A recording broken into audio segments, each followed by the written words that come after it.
just going through to my YouTube channel. Should be on the Lindy Fitness. Haven't done one of these talks for a while, but had a bit of a rough week last week in terms of inflammation. So I thought I'd pop on and just have a little chat with you about that. So particularly when it's around our period, or if you've gone through menopause and you get the same sort of symptoms as when you used to have your period, we get usually quite a bit of a tummy around the time of the month.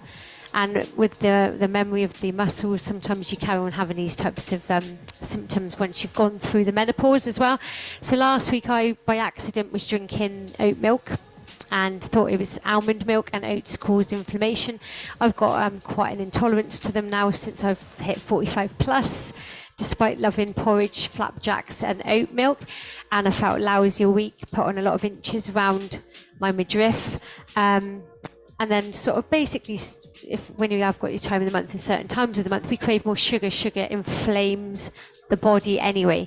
So we always can sometimes fall off the wagon and start eating. Everyone's human. Start eating worse on some days. Now, this isn't the bestest diagram. It's a little bit small, but these are the types of top anti-inflammatory foods. And I've stolen this image for a minute because I quite like this one. So don't forget, I normally eat berries every day.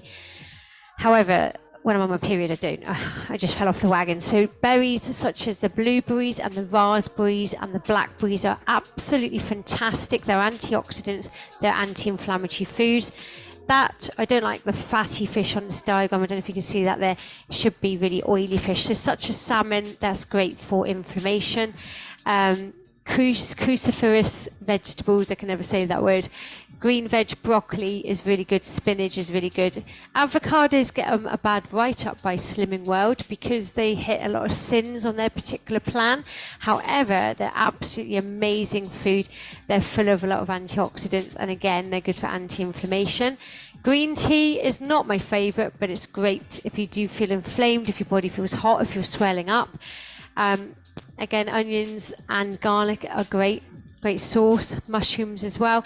Citrus fruits such as oranges and lemons and lime. Turmeric, I have lots of turmeric tea, but you can also make your own, of course, by cutting up bits of turmeric and steeping them in boiling water. Virgin olive oil.